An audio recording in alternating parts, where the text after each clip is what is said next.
Is it, oh, it's raining, or is it, yes, it's raining? Which you don't know? Don't, hadn't figured it out.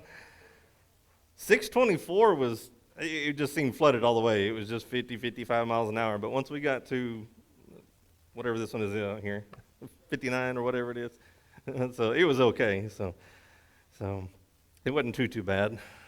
So, but anybody getting stuck? I mean, how long has it been raining? Is it just this morning?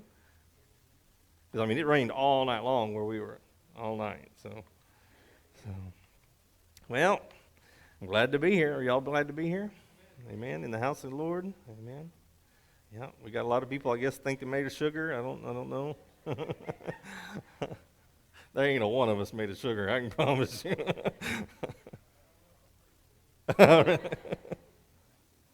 We are in church. Watch it, buddy. Well, all right. Well, like I said, we're doing things a little bit different. So if you missed last week, we are doing the announcements and prayers at the end of the service. So hang around for that, and we will pray over anything that you're needing specifically for sure at that moment. But if you want to turn with me to Exodus, then you like that one? Exodus chapter 4. Exodus chapter 4. I'm going to need a new pulpit, I know, because this one just almost, my Bible almost falls off, or the papers almost fall off one way or the other.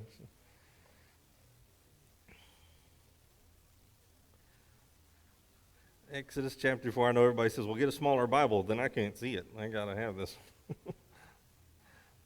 I hit that age, ladies and gentlemen. Haven't brought them yet. I haven't brought the readers yet, but it's getting close. I mean, because I do at home. There's certain things I'll open up and I go, is there stuff on there?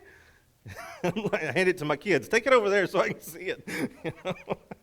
So I've got there. But so far, the Bible's big enough I can read it right now. So everybody there at Exodus chapter 4, say amen. All right, Exodus chapter 4. I know a lot of you are sitting back and we're wondering, man, how long are we going to be right here? But I got to thinking about that today. This is probably one of the most important times in history. I mean, you got a conversation going on between God himself and Moses. And if you really, really look at it and really, really study it and listen to it, it's a conversation that goes on just like yours and mine does with God. Because God tells us to do something and Moses says, but wait a minute. And then he tells him something, but wait a minute. And it sounds just like us, right? So I think God is really talking to me. I hope he's talking to you in this conversation that he is talking with Moses and having with Moses. We finished last week learning that when God gives us a calling for our lives, which, by the way, can be as detailed as he wants it to be, whether it means very little details or a lot of details. And all of us in one accord can say, but I want more details, right? We all ask for more. Need more details, Lord. When God gives us the plan for our life with as many details that he decides to give us, is up to him. In either direction we go with his calling or plan, which could be the simple, I don't think so, God. That won't work, which is what Moses did. Or it can be the simple, oh yeah, I got that. I can do this. You bet, I'll go do this. Either one of those directions we go, either one, if you deny him and say, no, I don't think you can do it, or if you go to him and say, yeah, I got this, either one of those, God has got a lesson for us. He wants to teach us something with either direction that you go, whether you feel positive about it or negative about it. He's going to have a lesson for us. No punishment, just a lesson. And we talked a little bit about that last week, that sometimes the lessons are not easy. We might think they're punishment, but they're just a lesson, and they're not always easy. He has to teach us the lesson of simply to trust me, right? You know, whenever we say, no, I don't think we can do that, God, he says, trust me. And let me show you how to trust me. If we sit back and we say, yeah, I've got this, God, and then his lesson goes to, no, trust me, not yourself. You know, so every time we ask God to give us the reason for why am I here, what's going on, give us a plan, his plan will be more than you can do. Always remember that. Always remember that when you ask God for the plan, he's going to give you more than you can do. Because he wants it that way. He needs you to be needing him to accomplish the plan. So, trust him. So here we go. Exodus chapter 4, verse 4. That is where we left off. I'm going to start right there and kind of just recap for just a second. We got some new faces in here, so they're not behind. Exodus chapter 4, verse 4. It says, "Then the Lord told him, reach out and grab its tail." And he's talking about, of course, the snake, which was, let me come back here. This is a bad example of a staff, but it's more of a cane. You know as well as I do, most of you know the staff is got a big cane or top to it, and that's to be able to grab the sheep and hold on to them and pull them or whatever he needs to do. But what Moses had just done, what God had just told him to do, he said, "What's in your hand?" And he said, "Well, it's my staff." And he said, "Well, throw it down." And when he threw it down, it became a snake. And so that's where we are. Then the Lord said to him, "Reach out and grab its tail." So Moses was going to run away. What we learned when he threw that down, remember the staff is what? It is his security. That is what he would use to fight a snake. And so whenever he threw it down, and it became the very thing that he uses that for, it became his enemy, it became his nightmare, and then God sits there and says, "Reach down and grab it." He's going, "What? Wait a minute. That don't even make sense, God." But Moses decided to trust him. We read in verse 4, "And the Lord told him, reach out and grab its tail. So Moses reached out and grabbed it, and it turned back into a shepherd's staff in his hand." Moses decided to trust him. Let me ask this of you. How many feel worthy? You know, and I just asked 4 words there. And I saw this all over the auditorium. There's not one of us in here that really feels worthy. But let me finish the whole statement, because I want you to picture what he just had given Moses to do. Here's the whole statement, not just the 4 words. How many feel worthy to lead the good people of a nation out of destruction? Because that is the mission that he just gave Moses. God tells you, go tell the Christians, whoever it is in here. God faces you. You got a fire in front of you, and God's talking to you. I don't know however it is he wants to talk to you, but God stands before you, and he says, "I want you to go to the leaders, the Christian leaders of USA, and tell them to follow you, and tell them that I sent you, and that you will pull them out of the disaster that America is headed for." Now, let me ask the first question, the first 4 words again. Do you feel worthy? Do you think for 1 second that me or you would listen to God? If he told you, pulled you out and said, "I need you to go pull the Christian people out of the destruction that is of America right now," would we listen? Well, what would our excuses be? Mine's, "God, I am just a measurement tech. Come on. Come on, listen. God, I'm a retired widow," right? What is your excuse? Fill in the blank. You know, if God called us, I am in trouble with this thing. If God called us to go lead America towards him, we'd have every excuse in the world, wouldn't we? I am not worthy. But that's what he just did to Moses. Moses had been a sheep herder for 40 years. Do you think he felt worthy? Not a bit. What was Moses' words to God? When you look back, he says, "But what if? What if?" Other versions just said, "They ain't going to believe me." Do you think that would be your words? Or would it be something like this? "Philip, go lead the Christians out of America and lead them to a promised land."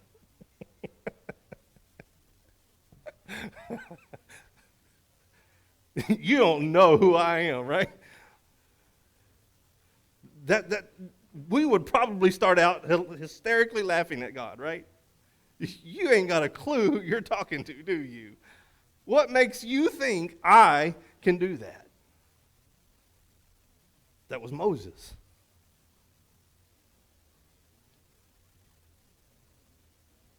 You know that would be your response. Why? Why would that be my response? Why would that be your response? Because it's too big. It's too hard. And remember what I said earlier. No matter what God calls you to do, I can promise you it's going to be too big and too hard for you to do. Every one of us. He doesn't want any of us going, I got this, because if you do, well, here comes another lesson. We are going to give every excuse in the world because it's too big, it's too hard. So what comes next? A lesson. Okay, Moses. Okay, Philip. Whoever it is. Okay, Joel. Okay, Clint. Whoever it may be. You don't trust me on this. Well, let's start with this lesson. Throw down your safety. Throw down your security. Throw down your crutch. Everything that Moses used this for was his whole life. And he told Moses, throw it down. Throw it down. So he throws it down. He throws away his security. He throws down his safety. You don't have to say what it was, but those of you that were here last week when we talked about throwing down the things that we rely on so much on, you don't have to say what it was, but did anybody really feel something from the Lord and say, there was something in my life I threw down?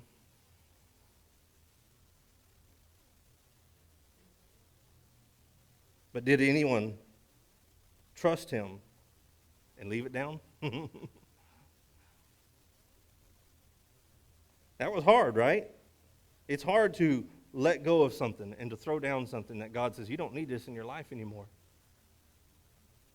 When he tells you to throw something down, we have complaints. We have, but what if, right?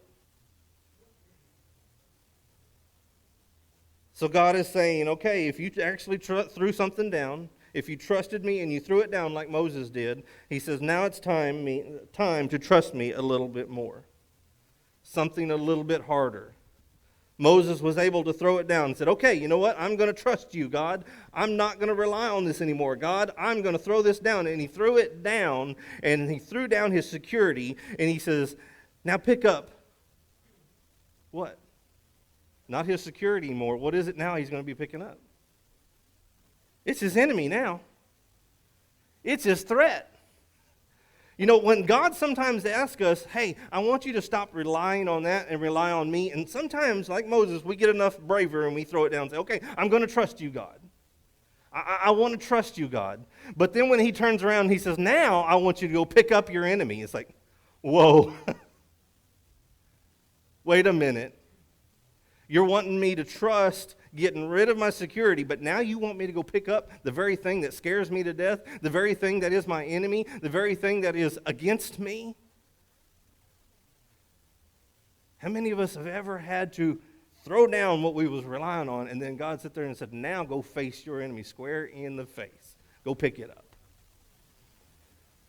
He's getting harder and harder, ain't he? Throw down your security. Now, go face your enemy. Go pick up your enemy. Pick up your threat. Pick up what you're scared of. What are you scared of? What's got you afraid? And we talked about how he probably looked it over. Okay, well, let me think about this. If I make sure I grab the head, well, then it can't bite me. So, I think I can do this, God. And God said, no, don't grab the head. Grab the tail.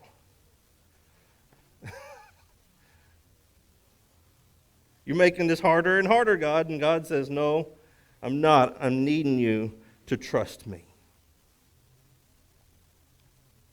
But maybe like Moses, we decide to trust him with this one also.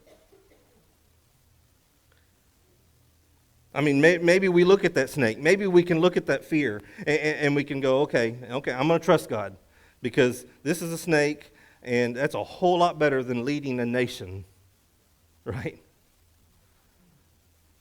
Okay, I don't think I can lead a nation, but maybe I can do this. And so he reaches down. He trusts God. Maybe we trust God with what He's teaching us, and we pick it up, and it turns back into our stick.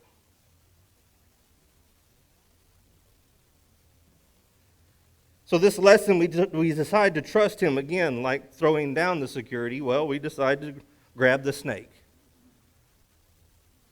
We trust him because this snake can't be as bad as the whole nation of Egypt, right?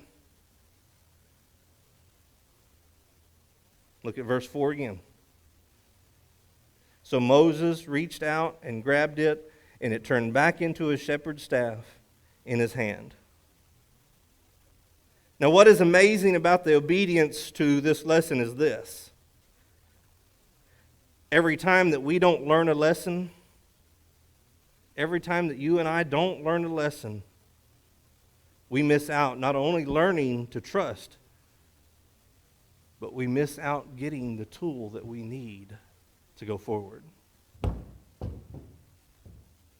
Because if I don't pick up that snake, like he said, I don't get the tool that I need to keep going.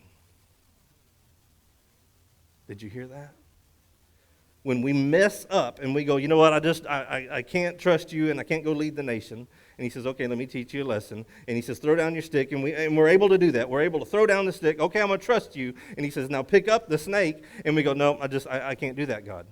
It gets so hard that we go, no, I can't do that one. And he says, man, if you don't pick it up, you're going to be missing the very tool you need to keep going with. How many of us have missed the tools, missed the blessings, missed the things that we need in our life because we didn't listen to him and trust him?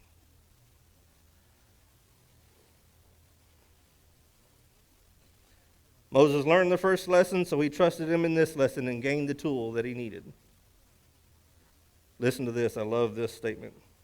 God turned his fear into his tool.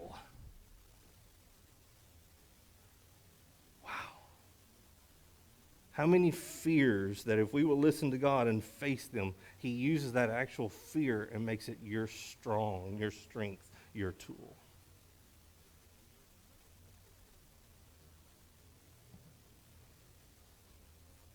God turned his fear into his tool.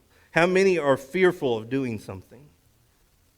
How many of us have got something standing ahead of us that we know we need to do, but the fear's too much? And maybe we're missing the tool we need to go forward because we're not trusting him and grabbing that fear by the tail.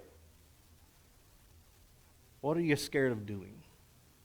What's in your life you're going, I just can't do that? And he's saying, man, if you'll just go grab it, I'll be right there and you'll have exactly what you need to do. What happens when he teaches us to trust him and we finally trust him?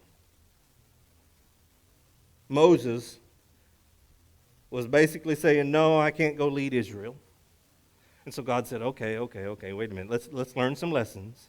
And he says, throw down your security. And he said, okay, I'm going to trust you, God. I'm going to trust you here. And he threw it down. And God says, now pick up your security, or pick up the snake. And Moses says, you know what? I'm going to trust you here. I'm going to trust you here. And he reaches down there and grabs it, and it turns back into his staff. But look at verse 5. What happens when he teaches us to trust him and we finally trust him? Verse 5. Perform this sign, the Lord told him. Then they will believe that the Lord, the God of their ancestors, the God of Abraham, the God of Isaac, and the God of Jacob really has appeared to you. Let me ask this question. When we finally trust him, does he give you a new calling? He didn't change Moses' calling one bit. When Moses finally trusted him, he turned Moses' focus right back on his initial calling. You know, we can make all kinds of excuses, all kinds of lame excuses in his eyes. I can't do it, or what if? And he says, okay, let me teach you some lessons. And when he teaches us these lessons, as soon as we finally trust him in these lessons, he takes our face and he points us right back at the first calling he gave you. We can't convince him, ladies and gentlemen, to give us a new calling just because we got our eyes out of focus. He will refocus you and plant you right back into your calling. He sets you right back on the path. Once he builds your trust in him, he turns your focus where it needs to be. Not only does he put you back on the path, but watch what he does with the lesson that he just taught you. Watch this. Look at verse 5. Did you know everything God teaches you and gives you is not for just you? Look at verse 5. God just taught him a lesson, and now what did he say go do? Perform this lesson, perform this sign, the Lord told him. Then they will believe that the Lord God of their ancestors has appeared to you. Did you know everything God teaches you and gives you is not for just you? If you learn a lesson today, I can promise you, he didn't want you to just take it in and hold it. He wants you to take it out there and pass it on. And that's exactly what he just did to Moses. He said, learn this lesson. Now I want you to go teach it to somebody else. I mean, immediately. He refocused Moses and said, now take what I've taught you and go teach it. God tells him immediately after learning from this lesson, now go use this lesson. Because they're going to need it just like you did. I can't tell you how many times that my messages or my counseling with people come from the lessons that I probably just learned. You will learn a lesson from God, and you will find yourself talking with someone probably sooner than later saying, you know what, I know exactly what you're needing because I just learned this. But here's the dirty little secret. You've got to learn the lesson. How many of us have ever found ourselves back at the same place that we were before, and we go around and, oh, here we are again, and we go around and here we are again, we go around and here we are again. Why is that? Because we didn't learn the lesson. Whatever it was he was teaching us, we didn't learn it. Verse 6. Then the Lord said to Moses, now put your hand inside your cloak.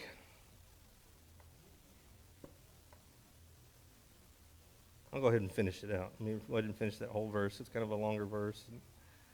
So Moses put his hand inside his cloak, and when he took it out again, his hand was white as snow with a severe skin disease, leprosy.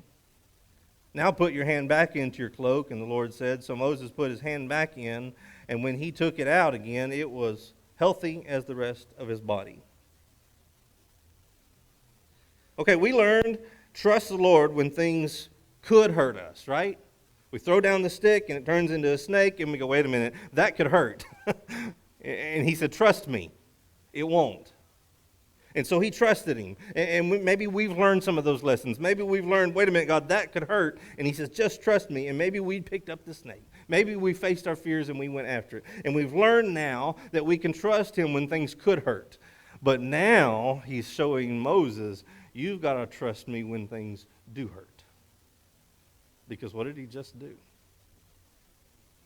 He told Moses had no idea what was coming on. All he knows is, man, I just picked up a snake, turned back into a stick. And so he looks at Moses and says, okay, Moses, put your hand in your cloak. I can do that. I mean, yeah, what more safety is that? I mean, I put my hand up against my chest. I'm good. Yeah, I'm good with that. What? And he pulls it out, and it's withering away, and it's severe pain. And now the Bible doesn't talk about Moses losing his cool here.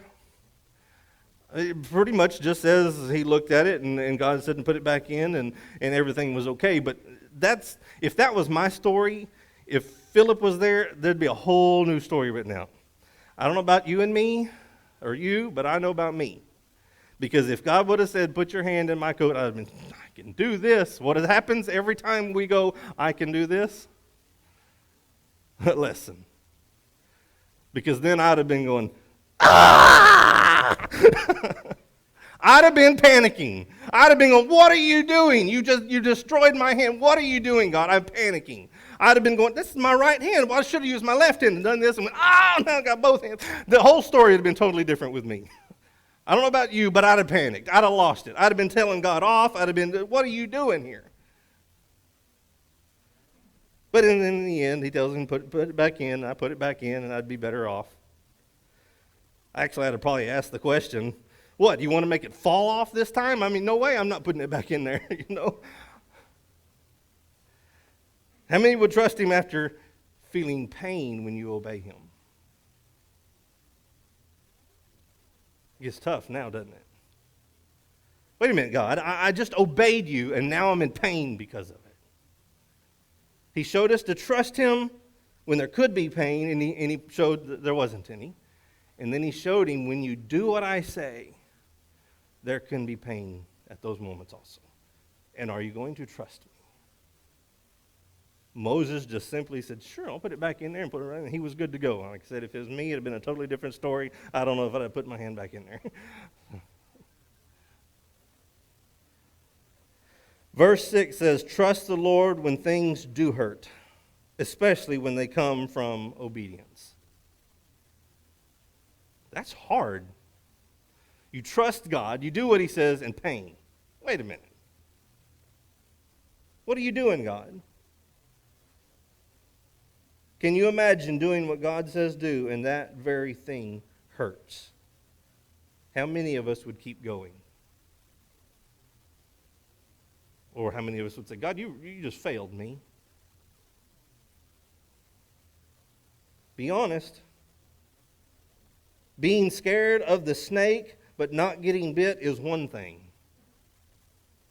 Doing something easy, putting my hand in my cloak, and it coming back out, falling off, that's something different.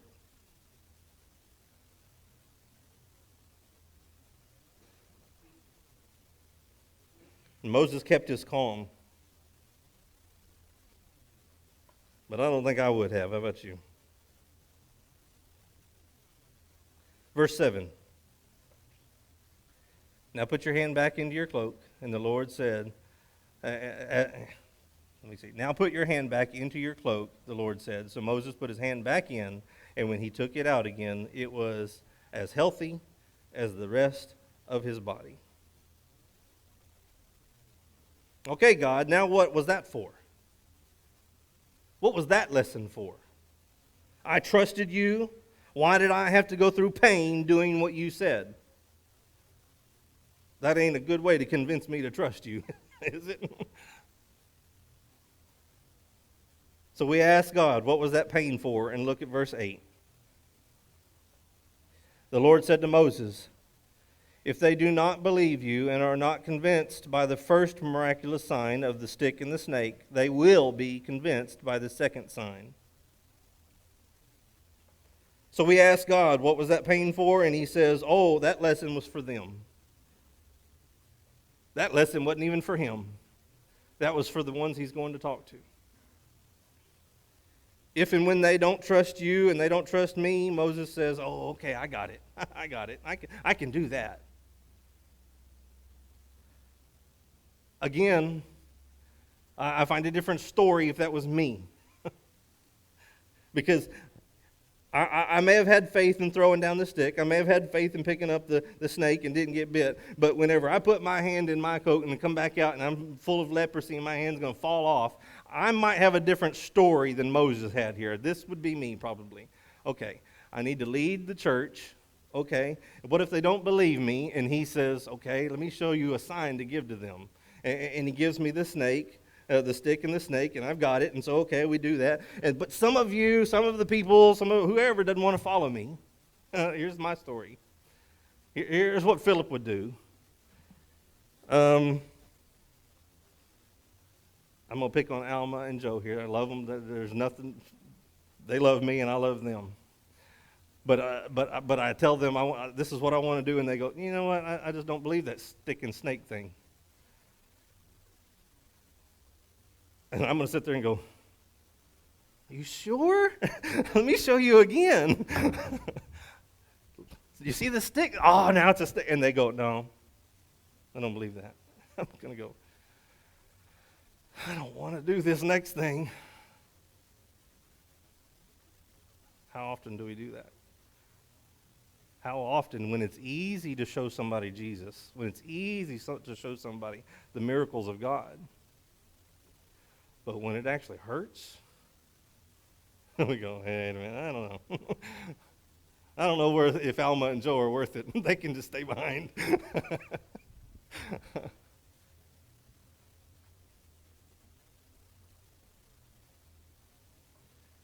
When you do what God tells you to do, not everyone will want to follow. They just won't. And it will take some sacrifice on your part at times to lead people the right direction. Sometimes it hurts to get their attention and get them to go, "Okay." I know we want to say, but they're the one that's not believing. They're the one that doesn't have the faith. They're the one that's not listening. They're the ones that are not trusting. Let them be the ones to get hurt. Right? That's what we want to say. I've showed them already. If they ain't following, oh well. Right? But some of us still won't follow. Just like Jesus took the pain for us to follow him. And those of us that don't follow will end up. This is not, what's the word? The politically correct. Those that don't follow will end up in hell. Think about it. Those that didn't, and I would imagine that maybe there was some Jews there, some Israelites there that went, "You know what, Moses? No, we want to stay here." And where did their life stay? In torment, in slavery, and in hell. Moses took the pain, though, to convince them. He had to have his hand turned to withering away disease, I don't know how many times. I just wonder in my mind, how many times did he throw down the stick? "Are you sure you don't want to believe that? Look at that snake. Now watch this again. Don't make me, I don't want to." I wonder how many times he tried. I guarantee you we will go through some pain trying to convince them to follow. And trust me, it ain't easy. There are times that I have failed. There are times that I've sat back and said, "You know what? Selfishly, it's too late. My day's been long. I'm tired. I don't want to go out of my way right now." How many times did Moses throw down the stick because he didn't want to get his hand hurt? Because he didn't want to go through the next step. But they turned him down, and he went, "Oh no, here it goes." You know, I just wonder if God is giving us a taste of how often we doubt him. Whenever we have to do things to convince people, I wonder how that is God just giving us a taste of how often we all deny him and say, "You know what, no, I don't think we can do that." And God sits back and he says, "Man, I don't want to do this, but if I have to, because I love you this much." When God says, "Man, I don't want to do this, but for you I will." Look at verse 9. "And if they don't believe you or listen to you, even after these two signs, then take some water from the Nile River, pour it out on the dry ground. When you do, the water from the Nile will turn to blood on the ground." Wait. If they don't believe after that, if they don't believe after my hand, I'm done. I ain't working no more. But he says, "No, wait, Moses, wait, just listen. Just listen. I'm not going to have you do anything. I want to show them more miracles. I want to show them myself a little bit more." And I went, wow, that sounds really familiar.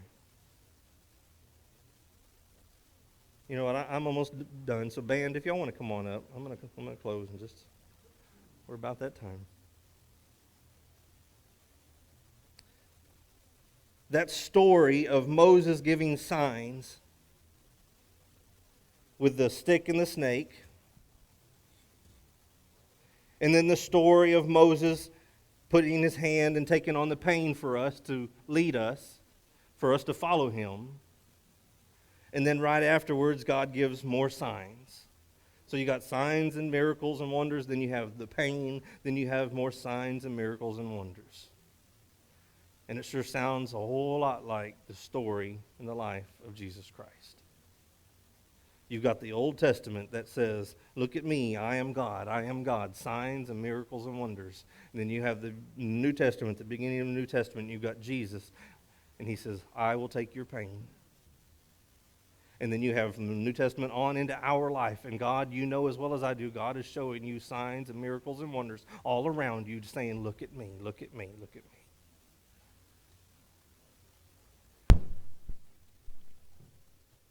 But the world still doesn't listen and follow. So he gives us life. He goes through the pain and punishment. And then some of us still don't follow. God shows himself to us before we get saved. We realize and we accept his salvation, and he continues to show us great things to get us to keep following him. Because we as humans keep questioning him, don't we? How do I know? Well, after everything Moses was just taught, after everything Moses just went through, let me give you a little commercial for next week, Lord willing. Look at verse 10. Everything Moses has just went through, look at verse 10. But Moses pleaded with the Lord. He's still. Wait a minute. No, I can't do it. It sounds just like us, doesn't it? God shows himself to us and shows himself to us. And then he takes our pain and then he shows himself to us and he shows himself to us. And we still, I don't know. Why are we so much like Moses? Moses, are you crazy? How much does he have to do to prove to you? We look at the story and we wonder, why, Moses? You're standing before a fire that's talking to you. Come on. I would love to have that. Amen? We ask all the time, God, give me a direction, and it sure would be nice if you'd just be a fire in front of me, you'd be the handwriting on the wall. But Moses gets this, and he still doesn't believe. So do you think we would actually be any different? Probably not. We do the same thing. So I leave you with this. Come back next week. No matter what is happening in the government, no matter what is happening on Facebook or Instagram or Apple News or Google, even if all of us get censored, do not forsake the gathering of yourselves together. You see, I believe Satan tried shutting the gospel message down with COVID. I believe he tried hard, but I think it bit him in the butt because the gospel message went out electronically and digitally bigger and thicker and harder and all over the world than I think Satan was even capable of realizing. You can't stop God's message. The gospel message exploded because of COVID. So that leaves me with wondering, well, what's his next step? And that's censorship. And you're seeing it already. Oh, we can't allow that on there because that's not proven truth. Come on. And he's doing it. They're doing it to churches. I don't know what was said, but even Daryl at First Baptist put something on that got censored. I don't give it this much time that all of them social medias are going to say, churches, no, we need to shut them down. My point is this. Don't rely on that. Well, it's a great blessing that we can put this out there to everybody that can't be here. but don't rely on it. We've got to rely on being together and not forsaking ourselves together. Don't stop coming to church, unless you're sick. But make sure you tell everybody else, let's get back into church. Amen. With every head bowed and every eye closed, you can stand, you can sit, however you need to be. The band is going to start singing here in just a minute. I'm going to open the altars up. The basket is here if you've got an offering you want to give, if you have prayers that need to be by yourself, or if you need somebody to pray with you. I'll be here. We'll have some ladies up here that will be glad to pray with you. But as they start to play here in just a minute, I just ask you to go to that place of worship with them or prayer with God. Find out if you've got the faith to throw down your security. Find out if you've got the faith to pick up your enemy. Find out if you have the faith when things do hurt to keep going. It's easy to have faith when it doesn't hurt, but when it does hurt, do we have the faith to keep going? Because I can promise you, serving God is not easy. Doing what He tells you to do is not easy. And there will come a time when things hurt. There will come a time that it'll need to hurt you to win somebody to the Lord. It's not easy. It's not fun. But do you have the faith to trust Him even when it hurts? As the band plays, you come. This is your time.